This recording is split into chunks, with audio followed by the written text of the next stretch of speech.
In today's world, many parents are deeply committed to providing a better life for their children. They dedicate themselves wholeheartedly to raising their children in a healthy environment, ensuring they grow up to be responsible adults. The first priority for many parents is to see their children settled, married, and eventually having families of their own. In later years, they hope to enjoy a peaceful life surrounded by their grandchildren, filled with family happiness. Throughout each stage of life, parents give selflessly without expecting anything in return. Yet many children take these sacrifices for granted, assuming that their parents are obligated to support them. If parents don't meet these expectations, they are often labeled as selfish. Some children even threaten not to care for their parents in old age, leaving many parents feeling disheartened. Aunt Jo, now 58, feels particularly strongly about this. She used to spoil her son, helping him with every detail of his life, buying him a car, a house, and even assisting with his wedding. After retiring, she spent 3 years caring for her son's child. Now that the child is in kindergarten, Aunt Jo wanted to travel with her husband. However, as soon as they made plans, her son and daughter-in-law scolded them for being wasteful. This deeply saddened Aunt Jo, and in her frustration, she decided to change her approach. She told her son and daughter-in-law that from now on, they would have to handle their own mortgage and childcare, and she would no longer provide financial support. She recently sent this message to them, standing firm in her decision. Some might think Aunt Jo's actions are harsh, believing that parents should always support their children. In the past, Aunt Jo herself felt that since she only had one child, it was worth going the extra mile for him. But her efforts were met with disappointment and heartache. At 58, Aunt Jo had been retired for over 3 years. When she first retired, she planned to attend a senior university to learn something new. However, soon after, her son called to inform her that his wife was over 4 months pregnant and needed bed rest. He asked Aunt Jo to come and take care of her. Hearing that her daughter-in-law was expecting a second child, Aunt Jo and her husband were thrilled, especially since their first grandchild was a precious grandson. They had always hoped for a granddaughter. But Aunt Jo wasn't fond of childcare, having found it distressing to care for her sick mother-in-law in the past. For their first grandchild, she had hired a nanny instead. Now, her son wanted her to care for his wife, but she suggested hiring a nanny or asking relatives for help. Her son refused, insisting that since she was retired, she should take on the responsibility herself, as other retired parents do. Aunt Jo couldn't argue with him and reluctantly gave up her plans to attend senior university, moving in with her son to care for her daughter-in-law during bed rest and helping with the older grandson. At first, the tasks seemed manageable: grocery shopping, cooking, accompanying her daughter-in-law to checkups, and picking up the older grandson. But soon her son came to her in tears, overwhelmed by the pressure of his wife's condition and their mortgage. Feeling sympathy for her son and knowing her retirement fund was sufficient, Aunt Jo decided to help with the mortgage, contributing over 3,200 yuan each month. Eventually, her daughter-in-law gave birth to a baby girl, bringing joy to Aunt Jo and her husband. They rewarded her with 20,000 yuan and eagerly helped with a new baby, hoping their daughter-in-law would return to work soon, easing the family's financial burden and allowing Aunt Jo to enjoy her retirement. However, after the birth of their second child, her daughter-in-law chose to stay home, spending her husband's money and refusing to return to work. She even insisted that Aunt Jo continue to help. Aunt Jo, uncomfortable with confronting her daughter-in-law, expressed her concerns to her son. But he asked her to be more understanding, explaining that childbirth had taken a toll on his wife, and she needed time to recover before returning to work.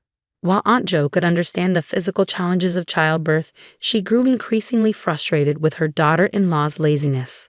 The daughter-in-law left the care of both children and the household to Aunt Jo, who was left to manage everything on her own.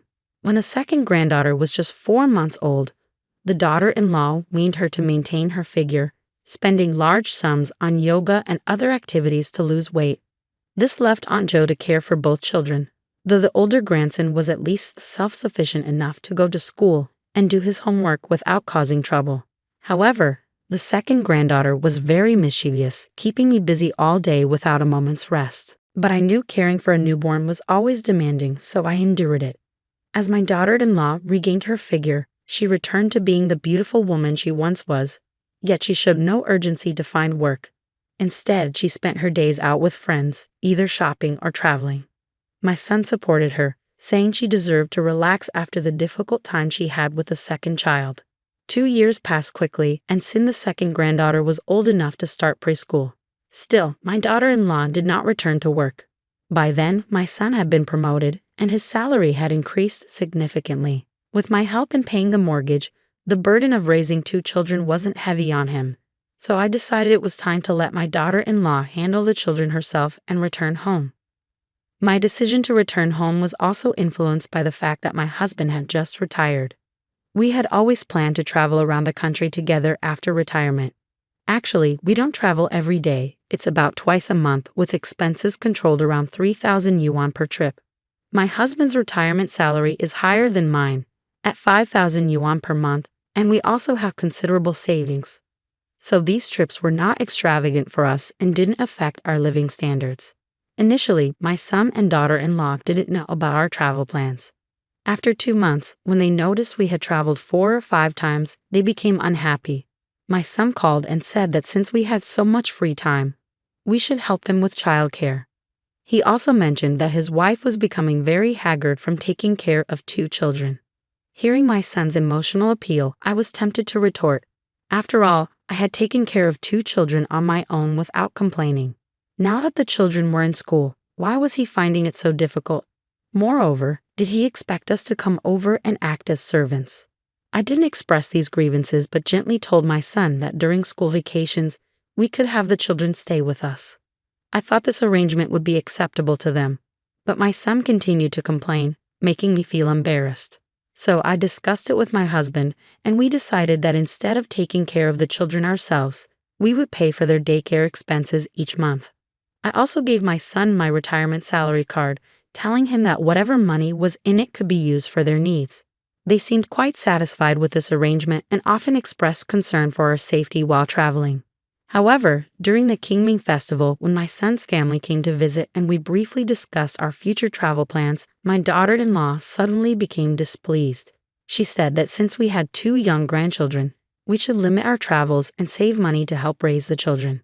Hearing this, my husband spoke up, explaining that our travel budget was quite reasonable and that we spent less than 4,000 yuan on 2 trips each month, which was quite economical. But my daughter-in-law's complaints persisted. She accused us of spending too much on travel and not helping enough with the children. She said, "You spend 4,000 yuan a month on travel. That's too extravagant. Spending so much money and not helping us with the children is truly wasteful." At that point, my pent-up anger erupted. I told my daughter-in-law that while she might consider our spending extravagant, accusing us of being wasteful was going too far. My husband and I used our own retirement funds for travel, which did not affect the family's quality of life. How could that be considered wasteful? But she continued, "Have you ever seen parents who retire and spend over 4,000 yuan a month on travel? I dare say you're the only ones. Other parents use their retirement funds to ease their children's burdens, but you're just enjoying yourselves. If that isn't wasteful, then what is?" I was enraged and responded, "Isn't the support we've given you enough?" After that, my husband tried to calm me down, reminding me not to get angry, especially since it was a holiday. The argument ended with my son's family leaving, but what my daughter-in-law said really hurt both me and my husband. Even so, we tried to brush it off and not let it affect us, continuing our travels. However, my daughter-in-law kept complaining about our travels on social media, accusing us of being selfish and spending money only on ourselves without helping with the children. She even complained to my nieces and nephews, saying we were wasteful and spent money on travel without saving anything. At that time, relatives and friends began to think we were neglecting our son and grandchildren for the sake of travel, and they spoke poorly of us behind our backs. My husband and I were very embarrassed. I asked my daughter-in-law to mind her words, but she claimed she was just speaking the truth. My son, whom I had raised single-handedly, also sided with his wife against me. Seeing their united front, I couldn't hold back anymore and decided to stop indulging them.